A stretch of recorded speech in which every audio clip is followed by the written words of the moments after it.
Carolina is one of the it's like one of the closer touristy places. Huh, really? Do Ohio and South Carolina border states? No, but Ohio is not. Ohio's landlocked.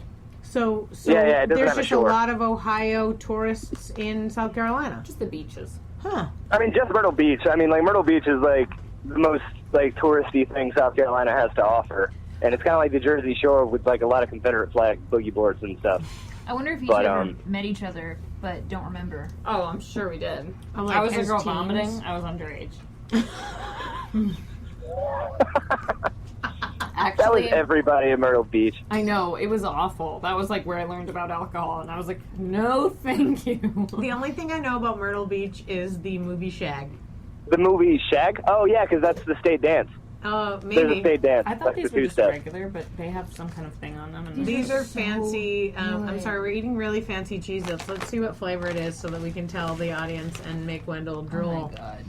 Cheddar See, Myrtle Jack. Beach is also where Magic Mike XXL is set.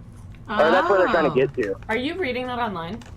You just No, looking I up actually Myrtle watched Beach? it. I watched it, like, last night because I don't ever get I don't have cable, so, like, I always watch, like, HBO and stuff when I'm here, and I was just starting when I got into the room, so... You don't have to make excuses. Yeah. And then, No, it was good. I enjoyed it thoroughly. Like, it was a lot funnier than I thought it would be. I was gonna say it started when he came in the room, and then it finished with Wendell 10 minutes later. Oh, nice. Hey, Joe Manganiello, that guy's above gender. That guy's just That was the fun to guy look from at. Pee-wee, right? And in True Blood. Oh, yeah. Yeah. Okay. And, I like, mean- How I Met Your Mother. I like him, but, I know him from How I Met Your Mother, and, Which guy? he betrayed Marshall, so fuck him. Yeah, he was a super douche there for a second, but then he kind of, like, but they sort of made it up and they were bros again or whatever. He was in the, did you see that new Pee-wee movie? Pee-wee Herman? I have not. Yeah. Okay, did you ever watch How I Met Yeah, Your it was Mother? all getting to his party. Yeah. No, okay, he's an actor, and he's very attractive. Oh. That's pretty much what you need to know, I suppose. Well, Magic Mikey has a very large wiener. That's like that's golly like gee, that's his character. He's I'm got a not funny watching name. this. I don't know why I'm leaning towards the phone as if he can hear me better when I lean towards the phone. He can't. There's a microphone. That's so good. I've never seen Magic Mike XXL, but this evening I did have a conversation with. Right now, I'm teaching training camp at the theater at the New Movement, and it is an intensive. And today, right before their like show of the night, because they get a show every night, I was telling them how I believed that Dude, Where's My Car is a perfect screenplay in form. And that We talked about this, yeah. yeah, so I've mentioned it multiple times on the podcast. Loyal listeners, yes, once again, I'm talking about it. But anyway, with interest to that, I've literally forgotten where I was going with reference. You to that think Dude, Where's conversation. My Car is a great screenplay? You're Right. at training camp. Yeah, and I was telling them that I felt like it was a really good way to like watch that movie with an eye for form. And one of the other girls said that she felt that way about The Hangover. Is there any like movie or anything that you watch that you find yourself sort of like following along, like knowing the beats or like acknowledging the structure as the movie goes on, or a movie that you've watched a lot that you're like, this is something that I can examine because it's like the 47th time that you've watched it or something like that? Have you really watched something that many times? I mean, I'm sure I haven't watched Dude, Where's My Car 47 times, but I could say I've definitely watched it at least 10 times. See, as you're saying that, I'm feeling inadequate because I can't think of a movie that I've watched a lot of times other than when I was a child. I watched Dante's Peak so many times that I had the lines memorized. Whoa. Every line. Wow. But it's Wait, not... Grandma getting roasted in the Yes! chemical Oh, in the pool? Yeah. God, that scene. Let's get some She playback. pushed everybody. She sacrificed her lower half to get everybody across Okay, like well, the. spoiler alert, but for everyone who hasn't... I haven't seen it, has- but also I'm pretty sure it was made, in the 90s? Uh-huh. Yeah. Early Yeah. 90s. It's got a Pierce It came out- Brosnan. Oh. It came out like in conjunction with Volcano with Yes. Tommy Lee Jones. That's always what happens. And Yep. yeah, like Deep Impact and Armageddon. But so I wish I had an answer to that, to a movie that I watched time and time again, but there's so much content out there that I feel like that I just don't do that. I watch something different every day, and I feel like I haven't seen things more than a time or two usually. I wish I had an answer. Do you ever, I guess maybe, my mind's just very structure-based, like that's how I look at everything. When you do improv, what's the, like, I guess I'll take it from a different point of view. When you do improv, what's the, like, way that you think you approach it? Like, do you approach it with an eye of, like, you walk in and you're trying to find, like, structure, like, what's the game, what's going on? Are you more of, like, a character person, or do you find that you just sort of, like, live in the moment really intensely, or?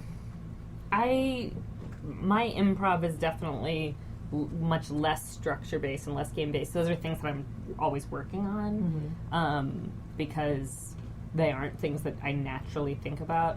I just get in there and make eye contact with my scene partner or partners and feel it out and explore relationships and see where those take me in like a very TJ and Dave kind of way. Right. That's so cool. I just maybe like a month or a month and a half ago, watched a video of theirs. Oh, yeah? And I had only known one of those men from like the Sonic commercials. Yeah. And then watching them play the way that you just described, of looking at each other, It's feeling amazing. it out. They were doing so many role reversals. Oh, yeah. It's unreal. It was so good. Were you just on YouTube? No. The Truth. Or was it their documentary? Yeah, it was one of their. It was like their show, and there was a little bit before and a little bit afterwards. Is it the movie This Is All Made Up? Yeah. Maybe I believe that it premiered at South by Southwest a few years ago. I don't remember what I think it was this is a called. much older. This Is All Made Up is older than Yeah. that. Okay. I think so too. Yeah. But they're amazing. Yeah, they And do a that's- show every single week That's in what Chicago. I strive for. Yeah. So I'm not saying I'm there, but that's the approach I take, much more so than, I took UCB while I was in LA, Great. and I'm going to continue doing UCB because that's not the way my mind naturally works. But, I think I just try to approach it in like a Zen explorative way, and I just explore whatever is fun, and if that is the relationship, or that usually comes for me from the relationship. I wonder, you took classes at UCB-LA, is the fact that most of the people that are taking that are, like, working towards sort of like a business eye for acting, does that change the way they act to one another? Because I appreciate that you're saying that, like, you sort of approach it in a sort of Zen, like, feel out what's going on, but did the other people have that sort of, like, open-hearted, go with the flow mentality? Yeah, honestly, the people, I wouldn't say they were better than the people in my classes in Austin by any means. I think that it was comparable, and I think good things about the people in my classes. And actually, it's the opposite end. It's like people are a lot better than I expect. People are a lot, also just kinder and more. There were a lot of people who really surprised me. There was this one girl, she was so sweet, and she was a full-time nurse, and she was just taking the class to gain confidence, and on the first day, she just, even introducing herself, she was laughing, and she was like, it just makes me so nervous. And then to see her, she was doing stuff that was cracking me up all the time. I think that's what's so cool to me about improv, is that so many people can be so wonderful at it, because you don't need to have anything when you arrive. Yeah, and you don't necessarily need to be an actor. Whenever I teach it, I'm like, you don't need to be an actor. It's really just about making sure your scene partner knows what you're talking about, no matter what. Yeah, and a lot of the fun is like diversity of voice, and perspective and things like that. Where you just get a lot of different angles on the same thing, and everybody can kind of come together to bring it into like one whole cohesive thing.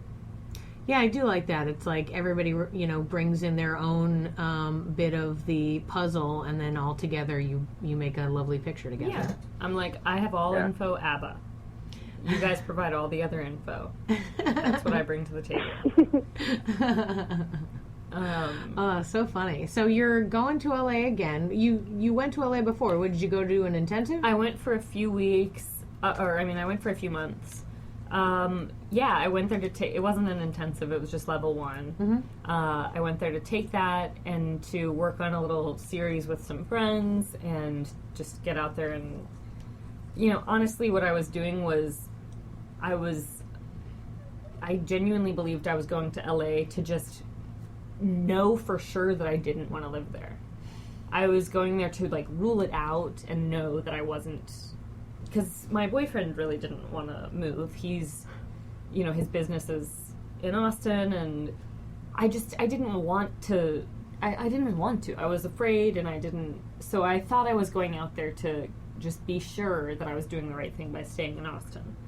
I didn't think I'd like the people, and I just thought it would be too scary, and I actually really liked it, and I didn't think there weren't as many differences from Austin as I thought there would be. So now I'm gonna go finish UCB and hopefully do IO, and I don't know. Second City, maybe?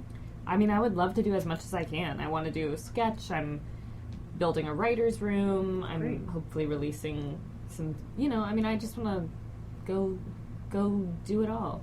My uncle lives in LA, and my Uncle Joey is the person that, like, inspired me to be an actor. He was an actor. He did like high school theater at the same high school that I did it, and then he moved to New York when he was 18, and so he's been in acting since then, and he's, I guess, 18 years older than me. So, like, he's in his 50s, still doing it, still doing projects and doing stuff. In fact, he just was in a pilot, and then is so he's like, a working some actor. stuff. Yeah, he's a working actor. It's great, and it's so wonderful to know that he's there. So, like, I can go visit and, like, go check it out myself, because I've thought of that too. It's like, I just need to go and see what I can see. But one of the things he told me about, which I thought was really fun, was that weekly he goes to these meetings of people who, like, are putting together, like, screenplay readings, and they're like brand new screenplays that people are trying to, like, get notes on, or, like, just make better, or, like, have somebody of note to listen to. And so they all go in, and then the actors who are interested in reading, like, put their name in a hat, and then the people who coordinated have already picked the screenplays. They've, like, talked to people and arranged it, and then they pull the actors out, and they give them roles, and then they just sit in this bar together. Like, the bar, it's like the event at the bar, and then all the actors go up on stage and read, and then everybody kind of has a discussion about it after, and drinks and hangs out. That sounds so fun. Yeah. Can anybody go? Yeah, absolutely. I wanna So find I was out like, about I'll this. introduce you to my Uncle Joey. He's a great dude. Hey, Joey. Yeah, he's fabulous. He'd love Russell too. So I think that there's lots of different kinds of people. The way there's lots of different kinds of people in Austin. The way, like, clearly, somehow, you and I have lived in this town for the same amount of time, but we certainly haven't known each other 7 years. No. I mean, 3 or 4 maybe. Maybe just right before Balls Out, if I recall. Mm-hmm. So it's like, that's not that long to have known a person. I mean, hell, I just met from the show that you do every Monday at 8 o'clock, Fuck This Week, one of your fellow cohorts, Frank, also lived in this town for 7 years. Never met him until, like, maybe, like, a month ago. You know what I mean? I'm like, how crazy is this, that this whole town has so many things? And so I feel like that's the case in any good city. Oh, exactly. And the same thing's going to... Part of me, I mean, I'm so excited to get out there and meet so many new people and explore so many new things, but I'm also... it's going to be it just takes a lot of work and energy going, like I was saying before, when you're the one who doesn't know any of the names. Yeah. It's harder to be in that position. Wow. Yeah. I just like how you tied that all together, and it's very true. Yeah, good. She's bringing the story together. So I don't regret that time, and I'm not, it wasn't bad, but it's a little more, there are more stimulatory things going on. So there's just more to take in and comprehend. So it'll be tough, but... So when you went to LA, it enchanted you and changed your mind once again to do the thing that you were insistent not to do. So yeah, so what's the next thing going to be? Mm-hmm. Yeah, I wonder, because... Stripping. No. Do that anywhere. I'm not very coordinated. You can do that anywhere, yeah. Don't do it in LA. That is literally an everywhere job, yeah. That's true. Yeah, Yeah. if you move back to Columbus, that's what you can do. Yeah. But no. This is just another step in the journey. And in fact, when we first started the podcast, this was a lot of what we were discussing because we're at the three of us are at sort of like different points in our careers and do different kinds of things.